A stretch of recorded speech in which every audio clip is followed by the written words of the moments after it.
we praise you in Jesus' name. Amen. I grew up in Vacaville, California. That's about 7.5 hours north of here. And Vacaville is this quaint little sleepy bedroom town, and it's surrounded by a lot of mountains. And the nice part about it is we always ended up having very mild weather almost all year round. And I'll never forget the one time that we were getting ready. It was in the winter time, and out of nowhere it started snowing. Now, did anyone feel the exact same way for us when all of a sudden it starts? Now, I know, it's grapple. I know it's a different name. I get it. I'm calling it snow because we're not going to get anything like that for the next 3,000 years. So we might as well take the snow when it shows up. Of course, we're also watching, as we had the news turned on this morning, our hearts and prayers go out to all those in the mountain communities right now, especially Big Bear and Lake Arrowhead. They have so much snow, and people are running out of food. They're running out of gasoline for their generators, running out of propane. So I know that it's really hard. We're going to be talking about storms today, too, and it'll be very interesting to see the storm that happens here is something that we would understand a little bit more, especially not with winter storms, but probably more in line with Santa Ana winds. So we're going to read the story. If you do not know this story, this is going to be a great day for you because you're going to be able to hear it and learn it and not have any preconceived baggage to go along with it. If you have heard it, like myself, who's not only heard it but preached it, I dug deep into some stuff and I found some very interesting things. Which is why, and I'll explain to you later why I titled the sermon the way I did. So Mark chapter 4, we're on verse 35. Verse 35. That day when evening came, he said to his disciples, "Let us go over to the other side." Now, not to belabor anything, but already we're starting the conflict. Because going to the other side was meaning that you were going into enemy territory. Does anyone know what happens to be on the other side? I mean, you can take a peek at chapter 5 and realize where they're actually landing. Do you know where they're headed? They're headed to an area, it's either known as the Gadarene, or it's the Gad region or the Gerasene region. So we have either the Gadarene demoniac or the Gerasene demoniac, depending upon how you do it. They're going into an area where there are no Jewish people. In fact, we're going to experience this whole story all about pigs, and we're like, why are there pigs in the land of Israel? Well, we're not in the land of Israel no more. We're in a foreign land, especially to them. So they would look out at their lake. I know it's called the Sea of Galilee, but it's a little bit more sized and shaped like a lake, a very large lake. And as they would look across the lake and they would see that other side, they would know that's where the enemy lives. We don't go over there. We don't engage with them. We don't talk with them. They are people that are not like us, and so we don't ever head that way, which is why it's very interesting. Why that information is important is because the storm that is about to hit is a storm that happens while the disciples are in the will of God. So there are times that you're going to have storms in your life, and it's because you have made some very poor choices, and now all of a sudden things are happening around you because of mistakes that you've made. Now that's a great sermon and a great story for another time, but this will be more specifically geared towards people who are in the will of God, following God, doing all that they can, even when God says, hey, we're going to go over to the other side. Hey, we're going to go reach out to those people. Hey, you're going to go sit next to that student who doesn't have a friend. Hey, you're going to help out this coworker who looks really lonely in the lunchroom. Hey, you're going to go visit this neighbor who is totally weird and crazy. My neighbors are awesome, by the way. I love them dearly.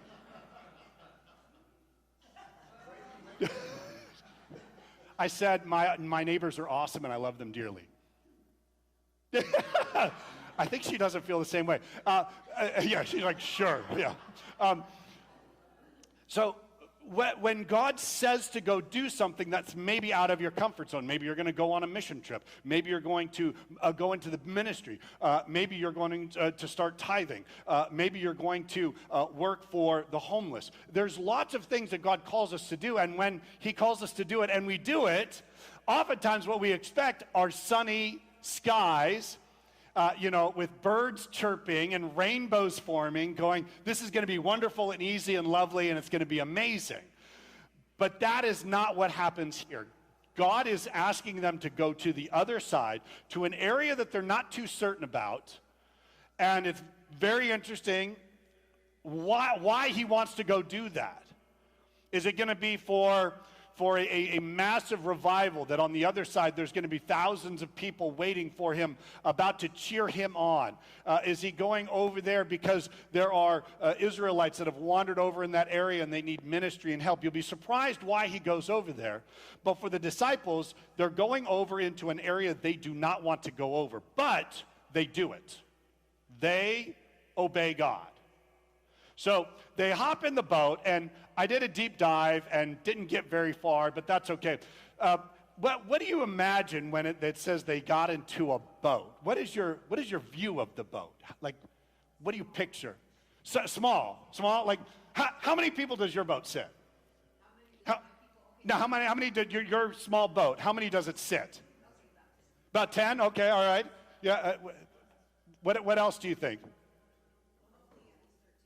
Yeah, we're going to hope at least 13 because it's Jesus and the 12 disciples. But it's very interesting. I read a lot of articles where they said Mark mentions that there's other boats around, and so one of them hypothesizes that it's multiple boats. In fact, I watched a 9-minute cartoon all about Jesus, and the boat that they had, that they say would only hold 3 people, and so 4 to 5 boats are all rowing across the lake. All right, what else? What else do you think of? Does anyone think any bigger Titanic portions? No? Yeah, does it have sails? Very well could be. A lot of the fishing boats had sails, especially if you're going to get to the other side of the lake. You could row it, you could sail it, and it would take, based on my best estimates, with like all these people saying how long it takes to get over, about 2 hours. So it could have sails. Some of the fishing boats were larger. We maybe could seat 20 to 30 people in them. Some of them were smaller. If you Google this, you can. Google Jesus boat. And they have actually uncovered in the Sea of Galilee, when the water line was super duper low, a boat showed up. And they were like, well, this is weird. So they did a bunch of carbon dating on it. They found out that it dated exactly to the time where Jesus would have walked the earth. And so they're not saying that this is the boat that Jesus was in, though I'm sure if they did, they'd make a lot of money. They could sell it off for scraps. But it's in a museum. You can actually look at it. And that one, I don't know, it's like 10 to 13, it looks like. It doesn't look very impressive. It's about 27 feet long. It's about this high, it looks like. I think we have a hard time when we think of the size of the boat. I think we can maybe come up with a couple of things. I don't think it's multiple boats. I think all the disciples are in one boat. But then you're going to find out what's very interesting with how these details help us picture what's going on. So we're going to go to the other side, verse 36. This has such a weird phrase. Leaving the crowd behind, they took him along just as he was in the boat. Took him along just as he was? Was he something else, like beforehand? Like, well, Jesus, you're not glowing today, but that's okay. We'll still take you into the boat with us. What does it mean they took him just as he was? Yeah, was he just like, but why put it in there? Like, why did it just say, and Jesus got on the boat? Wouldn't that be a more simple phrase? Why just as he was? Yeah. You're not wearing that on the boat, are you, Jesus? That could be dangerous. Yeah, Rich. Is there any special fishing gear or any nautical gear that they would have worn back then? I don't think so. No, I don't think they have any special sailor outfits. Maybe that was the thing. He didn't have like a captain's hat. Like maybe he needed one of those things that you see at Newport Beach. You can put on the captain's. No. Maybe it was prep. You know what I heard? This was an interesting one, and I don't know if I believe it, but it could possibly work in the text. Some people believe he's already asleep. So, they get in the boat, and they took Jesus just as he was, zonked out. Now, who here can just sleep anywhere? I despise you with a fiery passion, right? I mean, when I had to take overseas trips and we get on the plane, yeah, forget about it. I am awake the whole time. I'm playing Candy Crush or word cookies. My brain's going. I think I'm just about to fall asleep when all of a sudden the person behind me kicks the seat. I'm now wide awake again. I can't fall asleep except in one location, and that is my bed at home.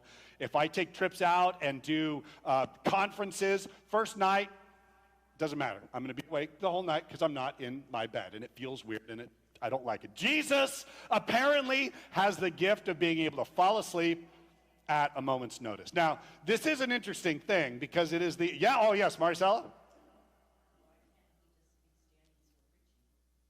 Why can't he still be standing, still preaching? Yeah, maybe it's one of those, Sound of Music things, like so long, farewell, as they're going out, and he's still preaching, God loves you, and they just, move. I have no idea. But I love coming up with weird, wacky theories because I think it's great. One of the reasons why we think that it's not that he's sleeping is Luke records that they set off, and then on the journey, Jesus fell asleep. So it appears that, but again, we don't get too bogged down in the details too much. But yeah, maybe he was still in the middle of preaching, and the disciples like, look, Jesus, we got to get going. Like, it's getting late.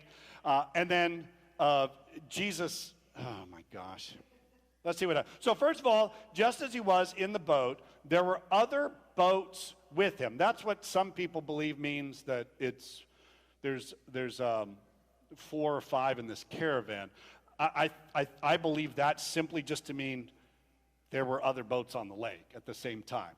What this is highlighting is that the storm that is about to break is unforeseen, which again sharpens our applications just a little bit more, right? They're in the will of God, they're doing what he asked, and there's absolutely no way to know what's coming. Now, sometimes we do know storms that are coming. We can see storms brewing on the horizon. We can look and we can feel the wind starting to blow, and we can see the clouds rolling in, and so we can brace ourselves. When you have a parent who is aging and they're getting older and older, and as they get older and older, they eventually go on to hospice care, and as they're on hospice care, the storm is coming, but it's a storm you can see. You're bracing for it. You're getting ready for it. The year is quickly going by, and all of a sudden you're like, I'm about to graduate from college, and I have no idea what I'm going to do afterwards. That's a storm that you can actually see coming. You're looking at your finances, and you're realizing, I don't know if I have enough to make it to the end of the month. That's a storm that is foreseeable. You can see the clouds coming in. You can brace yourself. This particular storm that's going to hit is one that they could not prepare for. There's other boats out on the water with them. Verse 37, a furious squall came up, and the waves broke over the boat so that it was nearly swamped. I don't know who the NIV translators are that said, hey, let's break out a thesaurus. We don't really use squall that much anymore, right? Or should I start using that more? I should start using squall. But does anyone know what a squall actually is? I had to look it up, so don't feel bad if you didn't know. Like, I'm like, squall? What's a squall? A small storm, but it has a very important feature to it. What? I didn't hear it. It's on the water and lots of wind. So it's a wind storm on the water. It's a furious squall. It's a very angry squall. It didn't have good sleep the night before. Yes, Chris? When we were out on the Sea of Galilee, when we went to Israel, it was very calm, and they told us, stuff can come up really fast. Did they call them squalls? But as we were having lunch and looking out, the wind whipped up, and those waves were Yeah. area that it is, Yeah, because it's not we think of sea and it's something big, but this is only about 8 by 4 miles, I believe. It's not a massive thing. And I know I looked all the stats. I have never been there. So what I hear from people who have been there is, yes, the Sea of Galilee is actually about 700 feet below sea level. You guys were just there. 700 feet below sea level, and the mountains, when the air comes rushing down the mountains, kind of like here, and we call them Santa Ana winds, their cold air then settles on the hot, humid air, and boom, storms pop up. And that's what I hear. It'll be nice and calm, and then boom, this thing hits. So if I were going to change the translation, I would actually call it's a mega windstorm. That would be a more literal translation. The Greek is actually megala. I wonder what megala means. Megala means large. Here furious, so it's a furious squall, but it specifically says windstorm. So, and that's where I wish it would have used the word wind for the sole purpose of what's going to happen in these next couple of verses. Oh, yeah, it broke over the boat so that it was nearly swamped. And also, it's really funny because it doesn't say nearly swamped. It says the waves broke over the boat until it was filled. So we're not talking, now again, I wish I knew some of the mechanics because here I'm totally confused. Right, what? Oh, you're just kibitzing over there? Okay, so I wish I understood because it's swamping the boat, it's filling it up. And do you guys know what's happening? Where's Jesus?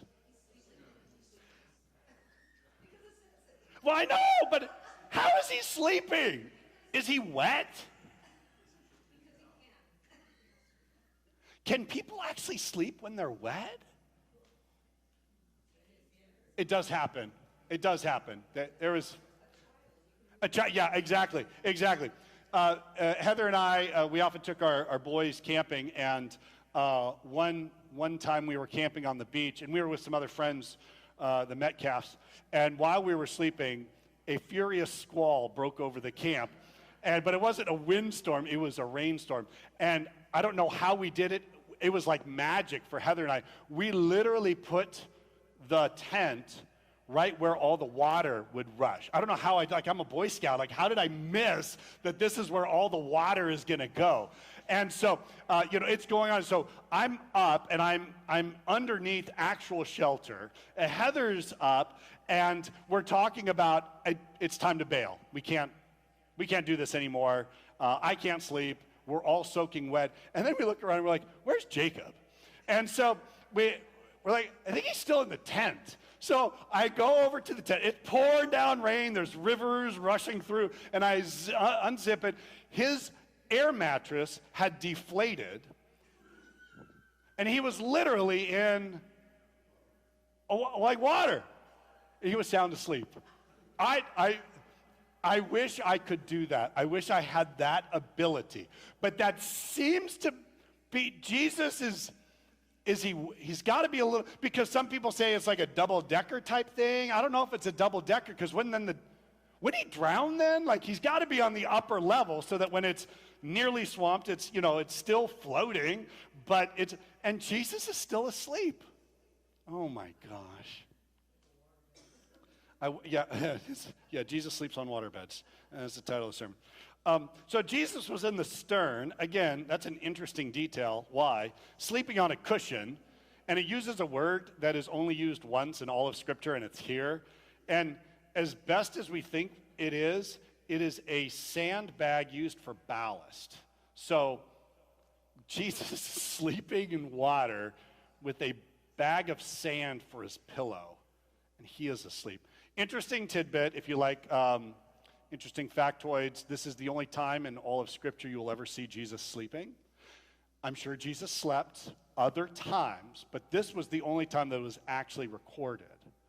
And I think it's being done this way for two very specific reasons. One is it harkens back to another person who slept during the middle of a storm out on the sea, out and he was running away from God because God told him to go to Nineveh, and he decided not to, so he headed the other direction.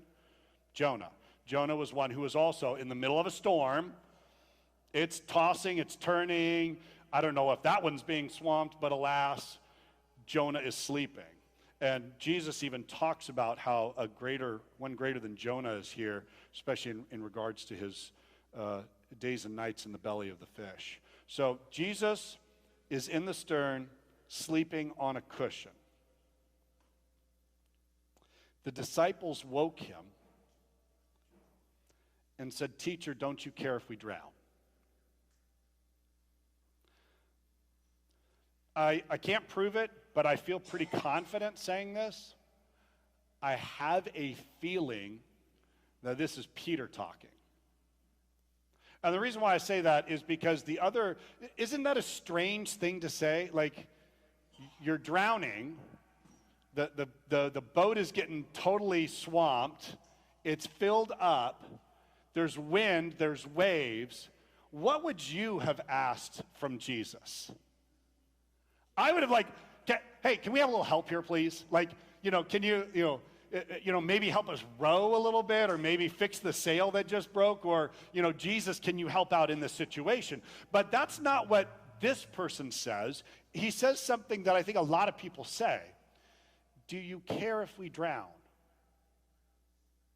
Now, do you feel the desperation that this person is feeling? And it makes sense. They're in the will of God. They're following after God where he told them to go. They're not expecting the storm to happen. There's other boats that are out there. Add into it that what was about half of the jobs of all of these people that are in the boats, what half of them are fishermen. How many times have they been on the sea? Who knows how many?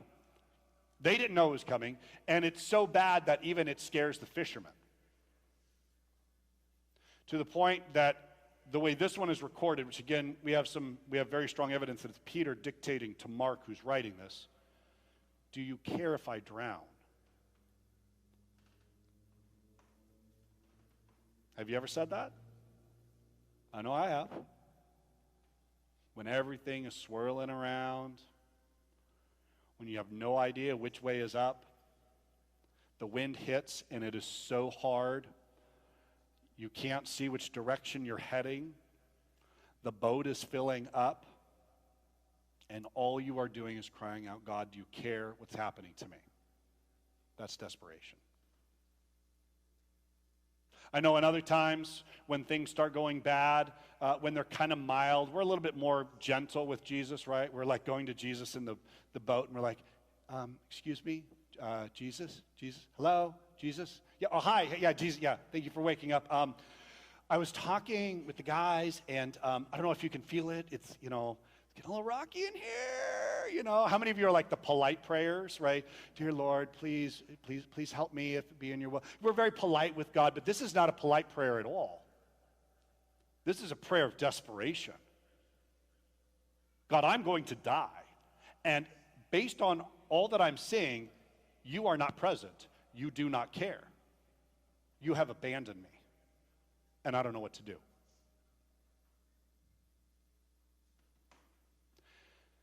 When that's the type of storm you end up in, what happens next is extremely helpful for our lives. We see what God does and we see what God says. But probably the more important thing is we see where God is. Because I can promise you, when you feel like all is lost, when you feel that all hope is gone, as we sang in the song, I'm in the middle of all of this. There's one thing that we can always count on. And if you get nothing else from the rest of the sermon, that's fine. What is a squall? How big was the boat? Here's the truth of the text. God will never abandon you. There's no qualifications on that. There is no, well, if you do this right or you do this right. It is simply and plainly, you could be in the middle of God's will. You could not see that the storm is coming, and you might have tried everything in your power as a fisherman to stop the storm or get through it, and you are still in way over your head, and nothing is going right. know this: God is with you. It may feel as if God is asleep. To be honest, I really don't know if Jesus was like literally asleep, or like, hey, I've got a newborn kid in my house and they're crying and I don't want to wake up, so I'm going to pretend to be asleep so my wife wakes up and goes and takes care of the kid. Sleep could be one of those. But at any time, is Jesus not in control of the situation? Never. And then we're reminded, especially in the Old Testament, about as the psalmist would cry out, God never slumbers nor sleeps. God is never asleep with you. No, it may feel like it. And you may be lost and confused. But God is always, always with you. Now, I never push these stories too far, because they oftentimes people will try to get something even better from it, or give hope where maybe the hope isn't there, but it is possible. In this particular instance, spoiler alert, the disciples are all saved, right? Just so you know, Jesus actually saves them all. None of them actually die. But does that happen in real life all the time? No, it doesn't happen all the time. It happens quite frequently. You know, Heather and I were just out at dinner the other night, last night, and we were talking with this young couple, and they were talking about a car accident that they were in. It was really weird as we talked to them, because in that particular instance, God saved my life. God saved Heather's life. Maybe you've been in the middle of a storm and God saved your physical life. Maybe you were in a car accident, or maybe you had a disease, or maybe God saved your marriage. It was falling apart and everything was going bad, and God came in and did something miraculous. But I have also seen other times when things did fall apart. And when they fall apart, you might think to yourself, yeah, that's right, because I must be doing something wrong. I am a sinner. God hates me. God is punishing me. God is abandoning me. I am lost. And the answer is no. God is always with you. And there are times when God comes in and does miraculous things. Let me tell you, when that happens, that is some of the most amazing things that I ever see in my entire life. I keep seeing it on Facebook as people post up about certain things, and I go, well, that's a miracle. How did that even happen? That's impossible. There's no way that could have happened. Well, yeah, it can happen because of God. Wait, there's no way that family was going to be saved, because, man, they were having so many marital problems. Their relationship was over, and God comes in and he does something great. We look at people who are completely lost and wandering all over this world, completely out of touch with reality and out of touch with God, and you're like, how is that person saved? And they all of a sudden start talking, you're like, wait a second, you really do know Jesus Christ. This is amazing. God does these things quite frequently. We never, ever, ever should discount them. But I'm never going to tell you that God is going to somehow maybe save your life. Your marriage might not be saved. Your aunt might not be cured. The finances may not actually be there. And it's those times when it gets really desperate and we cry out like this and we say, do you care? And the answer is always emphatically, unequivocally, I am there. So they go, Jesus, the teacher. Yeah, and it's also interesting why he says teacher. The other ones say master. We're getting the sense with Peter that he's still a little unsure about who he is. Teacher, don't you care if we drown? He got up, this Jesus, rebuked the wind and said to the waves, quiet! Sorry. Well, it would have been really loud, like there's a windstorm. Like he's got to be super loud, right? Sorry. It's really super loud. Quiet! Be still! The vernacular would be the very... we don't like to teach our kids the shut up phrase, but that's what he's saying. And what is he rebuking? He's rebuking the wind. Yeah, which is, again, that's why I wish they would have, at the early one, a furious squall. It's a megalo windstorm is hitting. And Jesus gets up and rebukes the exact same word that's used many other times in Scripture, specifically in exorcisms, when Jesus is casting out demons. He's rebuking them. So there is some belief, and I'm one of those, that this is one of those demonic storms. I believe that Satan knew if there was ever a time to take Jesus out, wouldn't this be it? I mean, couldn't you just imagine the forces of evil having a great party? They got this windstorm going. It is going swamped. Jesus is asleep, and they're thinking to themselves, that's it. We've drowned God. This is amazing. And then all of a sudden, he gets up and rebukes them and says, stop. And what happens? Yes. He's not going to rebuke anything toward his father, so it has to be. Right. Yeah. He's not saying, Father in heaven, there's this big storm that's happening in my life, and can you please cause it to calm? Yeah. So that's one of the reasons why we definitely believe this is a demonic manifestation is coming in. Yeah, he's not rebuking his father. He's not asking his father for prayer and protection. He's rebuking the wind and the waves. Yeah. And then what happens? After a few hours, the storm finally subsided. No, that would be silly. Though that is what a couple people wrote in some. I read some scholarly journals this week, and they were all garbage. It was terrible.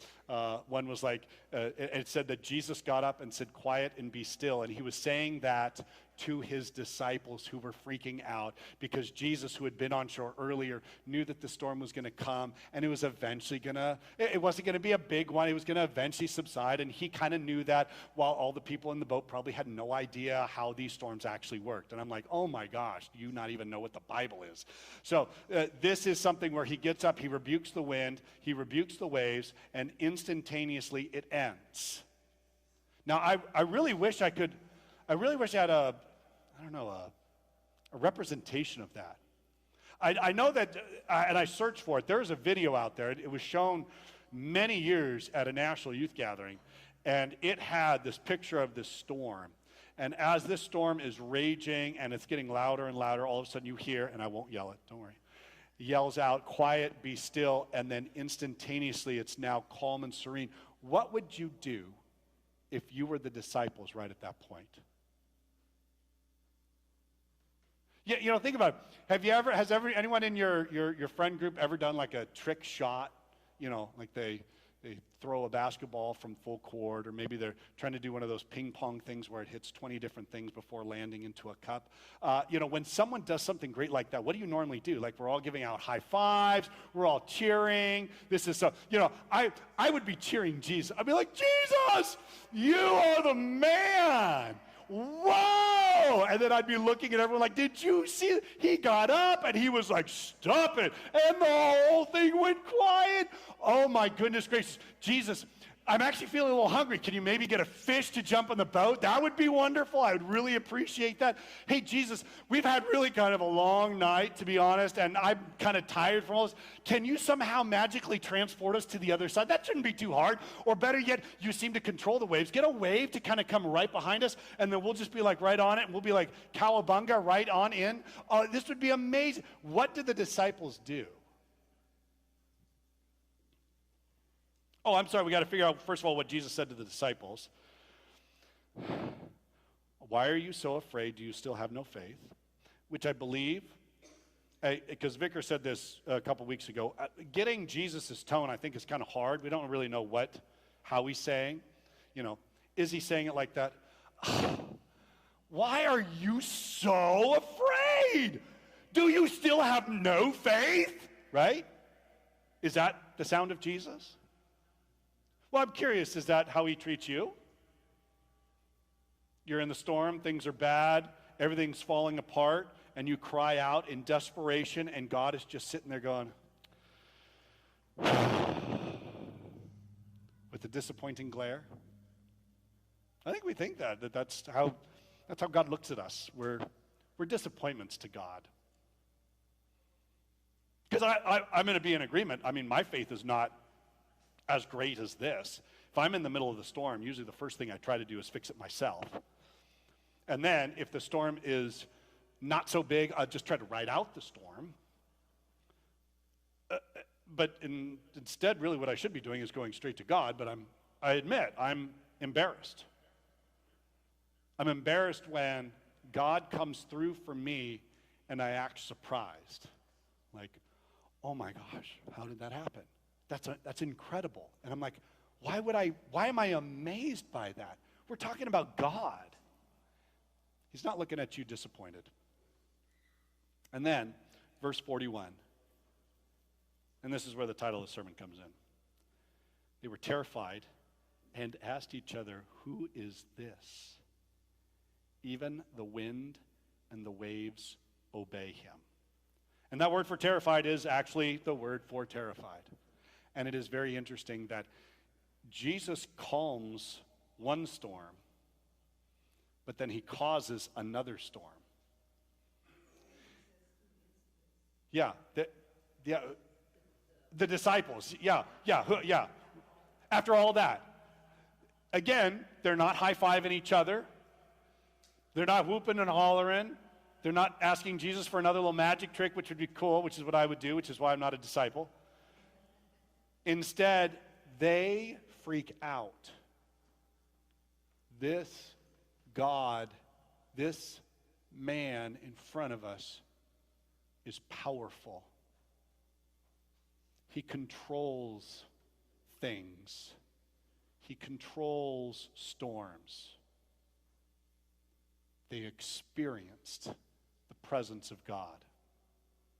And when that happens, oftentimes we have only one choice, which is to become terrified. Not in a, I'm afraid you're going to squish me like the cockroach that I am. Instead, it is this fearful awe of this person who holds everything together. This is the God that created everything. This is the God who currently holds everything in terms of galaxies and universes together. The vast expanse of this entire world, all the way down to the microscopic cell level that God is intimately involved in, and God is actually interested in you and me. I just find that amazing. I don't know if you're going through a storm, and if you are, I don't know if you're desperate, but I think we've all been there, and if you're not there, you'll be there at some point in your life. There'll be a time when you can't see a way out. Everything is gone.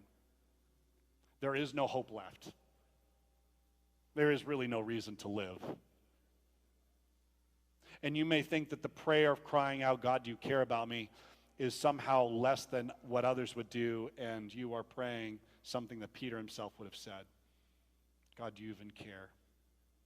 And at that point, Jesus is reminding him, there's one thing that you can always have certainty of and have faith in, and that is my presence with you in the storm. The storm may not stop right away.